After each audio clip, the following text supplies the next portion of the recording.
Welcome to Sports Extra, everybody. Welcome to Sports Extra, where we're going to talk about all the world of sports, whatever is happening each and every day in the world of sports. I'm Ahsan Haqqani, your host, and today we'll be talking about cricket. We'll be talking a little about tennis and more about cricket. As you all know, that Pakistan is in a series, a nail-biter with the England's team. We're going to be talking about that. Then we're going to talk about the England versus Australia series. And of course, Roger Federer has left the world of tennis. So we're going to start off with the headlines. Starting off with the first news that we have, that Pakistan won by 3 runs against the England side. That's touring Pakistan after such a long time. The 4th T20. The series is leveled at 2-2 in Karachi's leg. 2 games played and won by Pakistan, 2 games played and won by England's team. Performing really well. Mano, that's the word that comes to my mind when we talk about the comparison of Pakistani team versus the England's team. And then we're going to talk about KL Rahul, Kohli, Surya Kumar Yadav. These guys have been performing really well for the Indian side, as India have managed to secure the victory in the tournament against the Australian team, the world champions. They won 2 and lost 1 in a 3-match series. That was the T20s right before we go into the World Cup. We've seen Kohli back in form. We're going to talk about that as well. Surya Kumar Yadav coming up, and then Akshar Patel, the all-rounder, coming in for Ravindra Jadeja, performing really well as well.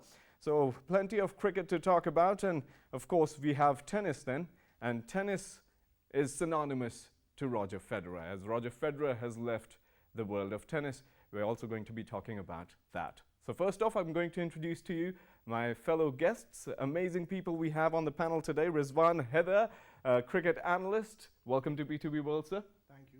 It was an honor playing with you on the ground as well. Thank you. And then we have K. Asif, our cricket commentator. Welcome to B2B World. Thank you, dear. Nice to see you here. Always to see you here as well, and I'm willing to play with you if you're willing to come on the crease. Yes, I'm a very quick, fast bowler. We'll see about that. Then, of course, we also have Hassan Qureshi, our cricket expert, who's going to be joining us later on via Skype. So, starting off with the Pakistan cricket team performing really well in the nail-biter last night. What do we make up of the Pakistani cricket team altogether? Let's start off with Rizwan Haider. Well, absolutely nothing. I mean, it's a victory. A win is a win. You know, the end of the day, the 7-match series was supposed to be a practice for the World Cup. You know, you were supposed to try combinations. England is doing exactly that. You know, my friend Arsalan Shirazi, the producer of the show as well, we were on the show yesterday, and he mentioned that probably it's more like England is playing a home series and we're playing the away series, because they're experimenting. They're making players, debuts. They're trying different combinations in the bowling. They've got 4 bowlers who bowl quick. They've got 3 spinners. We haven't got that. We've got the same batting lineup, which is going to be, which has played all 4 games. However, if you look at the last 6 results of Pakistan, we've lost 4 games and won only 2. So I think it's time that we make an effort to change, try something for the World Cup. We've got 3 games left. It's important that we, analyze what's wrong. We haven't, made any significant discoveries, except other than the fact that Iftikhar bowled yesterday, which was also because of the fact that Usman Khader wasn't fit. Otherwise, we haven't made any options. We haven't made any combinations or anything different from the matches that we lost in the Asia Cup. Pretty critical on the Pakistan cricket team. K. Asif, what do you make up of the last night's nail-biter? I mean, Rizwan and Babar, if they play well, it's all good for Pakistan. What about the middle order? Well, this is the million-dollar question, actually, and I'm not responsible for that, honestly, because when we talk about the middle order batting, Chief Selector Mohammad Wasim, the captain, they look confident. Even sometimes Chairman PCB, he talks about the middle order as well. We have a very good batting in the opening partnership. Babar and Rizwan, they're doing well. I don't talk about the people who criticize on their strike rate, because according to me, the Pakistan's big problem is middle order, because they're not consistent. What if you don't give enough time to the middle order to settle in? Well, this is the responsibility. Learn from others how they are playing. Try to learn from the Indian team. Try to learn from the Australia. Even try to learn from Liam Dawson. If you are, he is not middle order batter. even then, the way he played last night looks like a proper batter. The way he came up against Hasnan, quick fast bowling, the way he played against Haris Rauf, he was so perfect. And actually, he has changed each and everything for the England. So I think Pakistani batters, especially Khushdil Shah, even Iftikhar, even Asif Ali, they're not proper batters. The hitters Asif Ali is not a proper batter? Yes, this is my hunch for a long time. This is what I'm talking about. If you're happy with the 2 sixes, thank you. Keep smiling. Well, that's what happened yesterday. If you are happy with 2 sixes, and for the next 10 matches, he is just coming up with 4, 5, 6. So then you are. I'm not happy with your point of view, but I'm happy with your smile. Are you saying it was sheer luck that we won last night? That was luck, actually, and courtesy Haris Rauf's brilliant bowling. He came up with a plan, with a sheer pace. The way he, bowled against Liam Dawson, it was a quick bouncer. Liam Dawson went for the pull shot. It wasn't proper timed and nicely taken by the feeder. And the next delivery was pretty much quick delivery, and he got out. Well, so we talk about the middle order. They've got Liam Dawson, Harry Brook, Ben Duckett as well. I mean, they've got a strong middle order. Think about Pakistan. If we are 29 for 4, where will we will be ending there? Yeah, it's going to be curtains for Pakistan really soon. So you tell me. Let's talk to Hassan Qureshi, who's been joined us from the Skype. Hassan, they've talked about the batting of Pakistan from last night. They've talked about all praises about Babar Azam and Rizwan. What do you make up of our bowling? The bowling was exceptional, even when you consider that Hasnan had one bad over. But the way Haris, Hasnan, the way Nawaz came back, and when you consider that Nawaz is seen as a weak link against left-handers, so for him to take out Ben Duckett, for him to take out Moeen Ali was exceptional on his behalf. And Iftikhar also bowled pretty well. So we can be happy with the bowling. It's the bowling that won you the game at the end of the day. But I would agree that there are a lot of question marks that still remain. Yes, we won. It's always nice to win a game. It's always nice to win a close game. But there are still some questions that remain. In the long term, if we don't address those issues, which includes our lower order and middle order batting and our fielding, then I don't think this win will mean much. So we have to try and take the positives from this, but also look to fix the issues that we have. Right, so Rizwan Haider over here said that we must talk about making some changes so that we can select some more players and check their potential for the T20I World Cup. What do you make up of the batting order right now? I mean, the middle order batsmen didn't have much to play. No, obviously the problem for us remains that we're too rigid with the batting order. If we're not promoting Nawaz, yesterday was an excellent opportunity to promote guys, give someone else a chance. We sent in Shan, which is not one of his strengths, to be batting in the last 8 overs. I think one thing we saw yesterday is we placed too much of a premium on wickets. What are we going to do ending up with 160 for 3 out, but we have 7 unused batters? We'd rather end up with 150 all out. So I think it's a mindset issue. It's not just the personnel. Every batsman has to go in. If we have 8 overs and 8 wickets left, we have to tell every batsman, look, try and get 8, 9, 10 runs. That's an extra 80 runs added even if we are all out. So I think the mindset has to change for Pakistan. Keeping wickets in T20 is absolutely useless. And like Asif Bhai said, Dawson changed the game for them yesterday. He came in at a point where maybe Pakistan would have probably already given up hope. So we have to adopt that mindset and change it and let all our batsmen know, just go out, attack, especially when you've built a platform. I think keeping wickets is not going to help us, and we have to have flexibility in the batting order. Nawaz has shown he can do it. Shadab can't come back quickly enough, and the other batsmen also have to be given the license to attack from ball 1, that even if they get out, someone else will come in and keep attacking while there can be an anchor at the other end. Right, so the first leg of the tournament has gone past. Karachi, we saw 2-2 as a draw. Rizwan, what do you think of the Pakistani batting order performing in Gaddafi Stadium? Is it a bowler-friendly wicket or a batting-friendly wicket? Well, actually it is a batting-friendly wicket, but it's not about, your team should be used to playing in different conditions. I feel that we know for a fact, because I'm not happy about it, but we know for a fact that Rizwan and Babar are going to be opening in the World Cup. That's fine. So just why aren't you happy about it? Because I don't feel that we've got the right combination. Rizwan, let me finish. My slide question. You have your time. Give us an opinion for the opening pair. No, I'm saying just give them a rest for 2 games. Nothing's lost. Just to You know, figure out how the other try players play. somebody else for a change. Let them have a rest because we want to know if something goes wrong with Babar or Rizwan. What are the options? Okay, You know, so all putting your- up another question, if something goes wrong with Babar or Rizwan, who do we have in back that is going to perform on the same run rate? I think people can perform at a better run rate like Fakhr and Shan Masood. Fakhr hasn't been performing. I'm not well. saying He's playing anything. at the wrong. I'm not He's playing saying at the wrong. anything. He's playing at the wrong Would number. the Australian pitches make a difference? They do because there's more bounce, and we found out that our team is very, very susceptible against short pitch bowling. Mark Wood, we faced Mark Wood in the third ODI, T20, Right. and we were just the feet weren't working for the batsman. India exposed us in the opening Asian Cup game when The all our bouncers. wickets were to short pitch bowling, and people like Hardik Pandya looked like West Indian fast bowlers of the 80s. So Right. that means you're not prepared. I also feel that another thing lacking is a fast bowling all-rounder. On Australian pitches, you need somebody like Fahim Ashraf, who can come in, get some runs as well, and bowl a couple of quick overs. For the last 5 overs, other than yesterday when Iftikhar came in, we haven't tried anybody. We've been, even if Dhani got hit for 62 runs in 4 overs, we never tried and made an effort.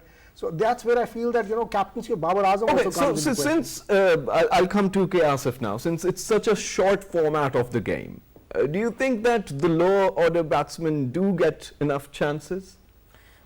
First of all, I would talk about my dear brother Rizwan's comments about captaincy and then the opening pair.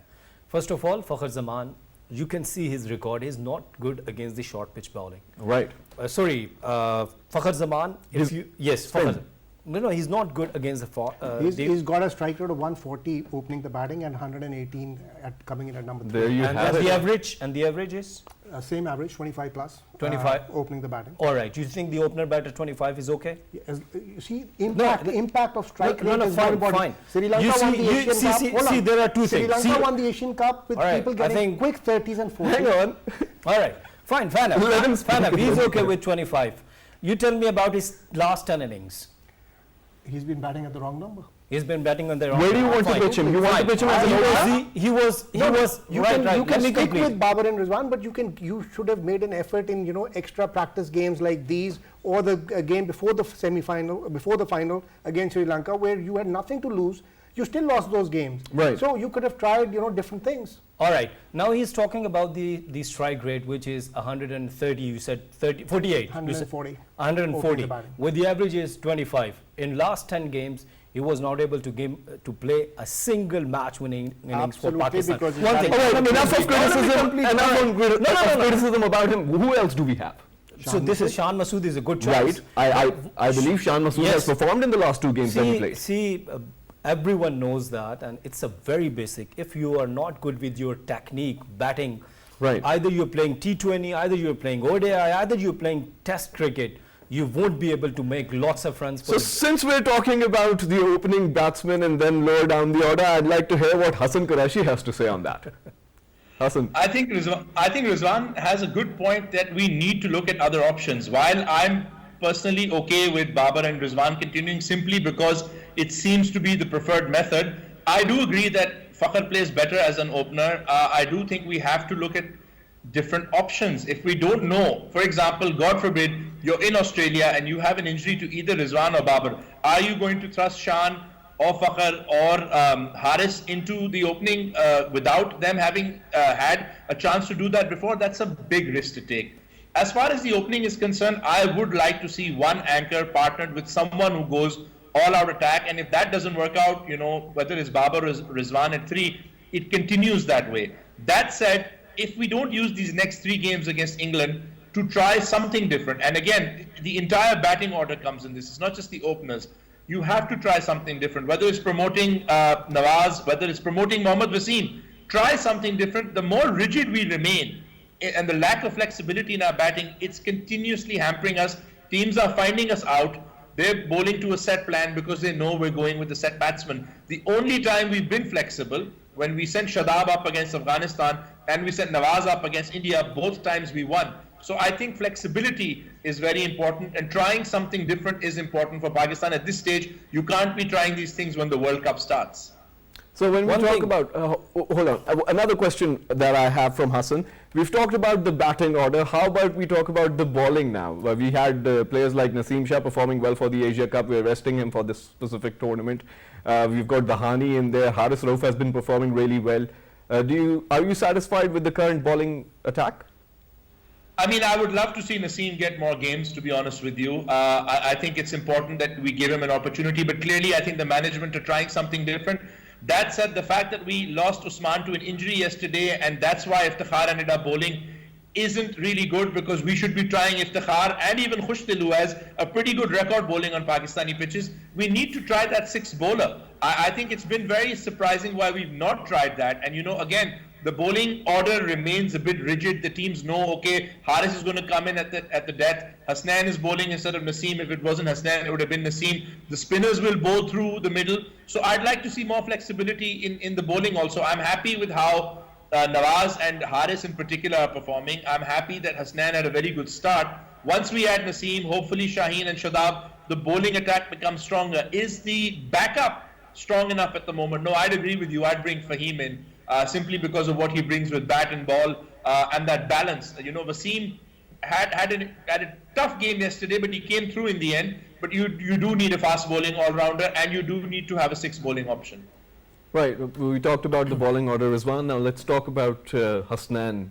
Do you see Hasnain going in instead of Naseem Shah for the T20 International? I don't really. I think Hasnain bowled really well in the beginning, but got hit out, and that happens in one-day games. I'm really happy with the number of bowlers that we have. The quality of bowling is fine, but I agree with Hassan because the fact is that we don't have a sixth option, we don't have a seventh option. If you look at England's bowling, every game they've tried six bowlers. So if somebody gets hit, you can try somebody else. I would want, when a wicket falls, you sneak in an over from Iftikhar or Khushtil Shah or somebody else, so at least you have the option. If somebody gets hit, you make sure that he doesn't bowl. That's where we clicked yesterday. Nawaz came in as the opening bowler, a spinner. He did, yeah. That's the thing. You need to try. You need to improvise.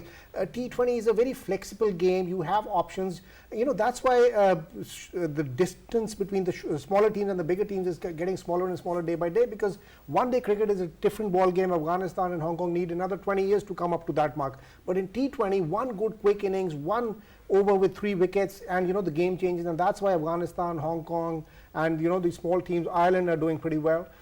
We need to make sure that we're up to the ballpark, with different options. We haven't got that. Right, K. Asif, let's talk about the bowling. I mean, we know that we have a really amazing pace attack.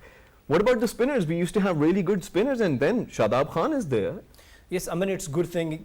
So Hassan said that in the middle, Nawaz came and took the wicket of Moeen Ali. The way he was playing, he was taking charge against the spinners, it was brilliant. The only thing is that our team is not as brave, as confident like others, honestly. First thing. Second thing, Unpredictable. Yes, unpredictable. I That's think we're what- very predictable these days. We are? We Yeah, know we are batting first, we don't know what the target is. We usually end up making 150, 140, So 160. it's pretty much like And if 2 games are played and the team who won the toss have actually won the game, it's evident that our captain's going to get in and say that, oh, we're going to bat first. The predictability, sorry, I'm cutting you in. No problem, no. Predictability comes in the first 2 games. England batted first in one and batted second in another, Right. right? We knew our weak point was batting first, and we won the toss, and we still ended up chasing. We didn't want to try or to explore what the options are. You should have given a target to the team. Every 4 overs you need to get so many runs. You put up 200, and let's try and defend that. We got stuck at 160, and England made sure that we have that practice. In the last game, when they batted, made Pakistan bat first. Right. And again, we screwed up. We didn't know what to do. We got confused in the middle overs and ended up at 160, which is not a good enough score. That's happening really often, K. Asif. What's the problem? Well, let me now talk about where I ended. I was talking about the batting technique, Right. Why the Virat Kohli is great batter, because he got a perfect technique. Why Kane Williamson is top-notch batter in the world, and why he delivers all the time, because he has a perfect technique. Right. This is what Pakistani batters are lacking actually. Talk about Fakhar Zaman, he struggles all the way against the short pitch deliveries, and everyone knows that, and he's not working on that. The important thing is the coaching staff. Mohammad Yusuf is delivering his press conference last night or a day before night. I've watched. He said that I'm doing my best, and I'm sure that the incoming days will be seeing a clear change in Pakistani batters. But the thing is, if you're not delivering up to the mark, we will ask the question, as I'm asking about the Fakhar Zaman, and same with the Khushdil Shah or the Haris Ali. Asif Ali. There are some, see, we're not Indian teams where we got plenty of options. If Rohit is not there, KL Rahul is there. If he's not there, then Rohit Sharma. If he's not there, Rishabh Pant. Everyone is granted. All criticism to the batters, no criticism towards the bowlers? No, I'm not saying this. See, Hassan bowled really nicely last night in the first 2 overs, 3 overs. What happened in the end, the main thing is that the batters came with a special intention, and that was the attacking cricket from the He got beat up in the later round. Yes, this is what I'm talking about, that the intentions were pretty much clear from the England batters, the middle order batters or the lower middle order. Everyone was clear that they were there for the hitting and clean hitting. And then there was the mistake from the captain that when you see that Liam Dawson is playing over the third man, why are you not pushing him back and taking mid-wicket or square leg inside the circle? That was the problem from the captain. Or might be, if bowler was happy that he's coming up with short pitch deliveries, come on, they are the England. They're very good against the short pitch deliveries. Or if you do not have proper line or length, like Haris Rauf bowled so nicely, came up with the plan and executed. So I think something wrong with the planning as well, as Rizwan said. I'm quite sure that we didn't have plan that what we are doing in the first 4 overs, what we have done in the last 4 overs, we didn't have any plan. Yes, we have only one plan. The 2 overs remaining, sent Asif Ali if he could hit 2-3 sixes. That is the plan, if I'm not wrong. And make all the people in the crowd and everywhere watching, including you, including me, with their BPs shooting high like anything, biting their nails. Anyway, so we're going to move towards Hassan before we move towards the next segment. What are the predictions for Lahore now, Hassan? Oh wow! Seeing the way Pakistan have been playing, it's impossible to make predictions, isn't it? I think England will probably look to keep experimenting, which sometimes can be in Pakistan's favor. I really do hope Pakistan try and experiment as well. I'm hopeful that I think Shadab will be back, especially now, I think with Usman probably being injured. So we'll see more of a full-strength Pakistan lineup. Look, you'd want Pakistan to do well. You'd expect us in Lahore and Karachi to be doing better. But again, honestly, it all depends on our approach. It's not just the personnel that's the problem. It's our rigidity, whether it's the bowling or the batting. With more flexibility, like Rizwan said, T20 is a game that's all about being flexible, all about having different options. For England to lose from the position that they were in yesterday was something that they'd be disappointed with, but it was also because we were able to wrestle it back from them once we got a hold of Dawson. The pressure told on England as well. It's about how we handle the pressure in these remaining games. And honestly, if we handle the pressure and we try and get to see something different, it'll be good for Pakistan, irrespective of whether we win or lose all 3 games. One thing I'd like to add, I really think we have to take a very long look at our fielding standards, because they've been very poor since the game against Sri Lanka in the Asia Cup, and you can't afford to keep dropping chances. Our ground fielding has become a bit of a concern. Also, without Shadab, who himself had a poor game for once in the Asia Cup final, we look a team that's bereft of fielding energy. So we have to bring that back. We have to match England. Look, the long-term aim, all of this, everything can be forgiven if you go and win the World Cup. But we're not going to be winning it with these fielding standards, and we're not going to be winning it with rigidity. So the hope is that Pakistan absolutely dominates in Gaddafi, in Lahore. It would be brilliant to see, but I don't think we can count anything out. Head says maybe 2-1 England, heart says 3-0 Pakistan. Let's hope the heart is right. Let's hope that Pakistan wins in Gaddafi, and we tend to have a little comeback stronger gene in us. What do you make up of that? Do we have to lose and then come back and win again? Why is it always that we are reacting to certain situations? Why aren't we preempting things? That's the question. We've never been preempting. We've been behind the 8 ball. Every time we're 2 years behind the techniques that are in place. I honestly, before the series started, I said I don't care if we lose 7-0. as long as we make an effort to change, we make an effort, we set targets for the players. As long as and we see- perform in Australia. Yes, And win the World that is Cup. the main target. That's England right. is actually preparing for the World Cup. We're just sticking to the same old mindset. This is number 1, 2, 3, and these are the 5 bowlers that you have, and you have to go. That's where I want Babar to come in and do some experiments on the field. I've never seen him do that. You've been talking about that. What are your predictions for Lahore? If it's the same old, then I think England's going to win the series. What about you, Asif? Well, see, I'm not saying that straight away that the England team is very good, and I think that after 5th match, Joss Butler will be joining there. So I think that England is strong team, but I'm not giving any clean and straight away. All right, we're going to be talking more about cricket as we're going to be moving towards India, but after a short break, stay tuned to Sports Extra.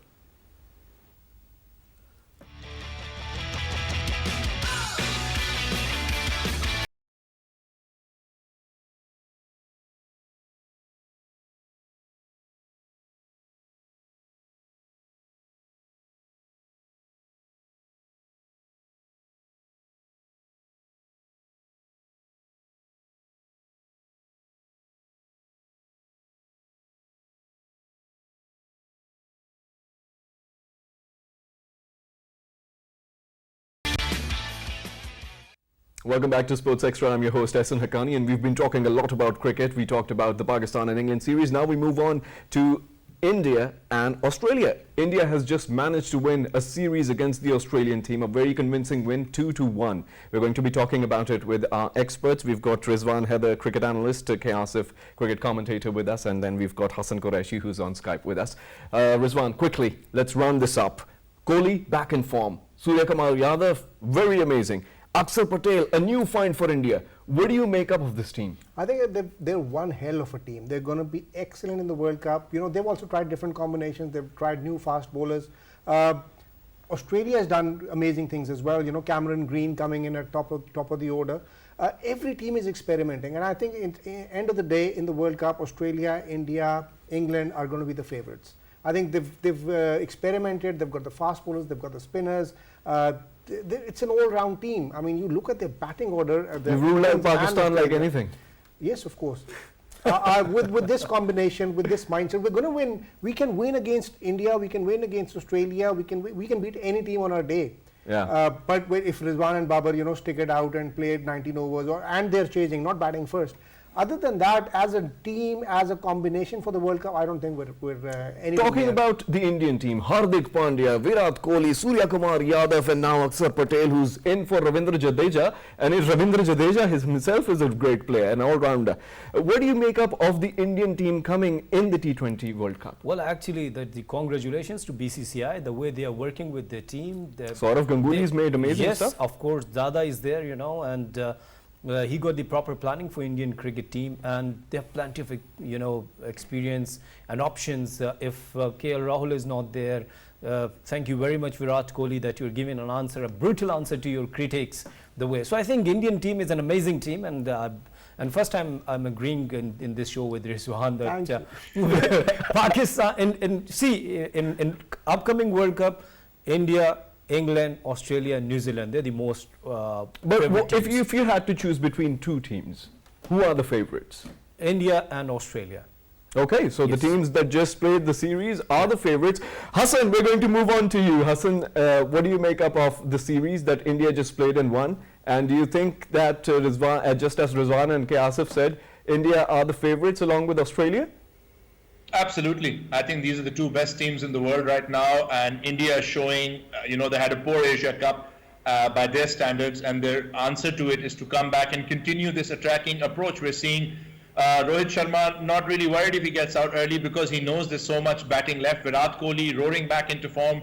Surya Kumar Yadav continuing. Akshar Patel, like you said, he was the only person to take 8 wickets across the series. Nobody else got more than 3. Here we were celebrating the fact that Jadeja won't be playing, and they seem to have found a like-for-like replacement. Then the fact, that they're able to leave out a player like Rishabh Pant and have Dinesh Karthik, who's probably closer in age to me than he is to anybody else, just coming in there, finishing games. Hardik Pandya, like you said, just continuously coming in under pressure situations. It's amazing how much depth they have. in their cricket. And then for Australia also, I know they'll be disappointed at losing the series, but for them to finally give Tim David a go after the whole world had been talking about Tim David, and for him to come through in that game, with a 50, Cameron Green opening the batting for the first time in cricket ever and making a 19-ball 50. So these two teams look in good shape. They look like they have depth. England have depth. New Zealand obviously are a very canny side. I think if they keep it together, South Africa, they seem to be having the making of an interesting side on the outside. I agree with Rizwan. There are worries about Team Pakistan, whether it's our fielding, whether it's our rigidity. On our day, we can beat anybody, but we're going to need a lot of those days to keep happening. On our day, we can beat everybody. First time we're on the same page. Hang on. First time we're on the same All page. three of the analysts, ladies and gentlemen, today agree that Pakistan is sort of in the tangle, and India, Australia, New Zealand and England are the favourites. Thank you very much for joining. We had with us Rizwan Haider, cricket analyst. Thank you, sir. K. Asif, always warm welcome over here. And Hassan Qureshi from Skype, thank you. Thank you very much. We're going to be coming back after a short break. Stay tuned to Sports Extra.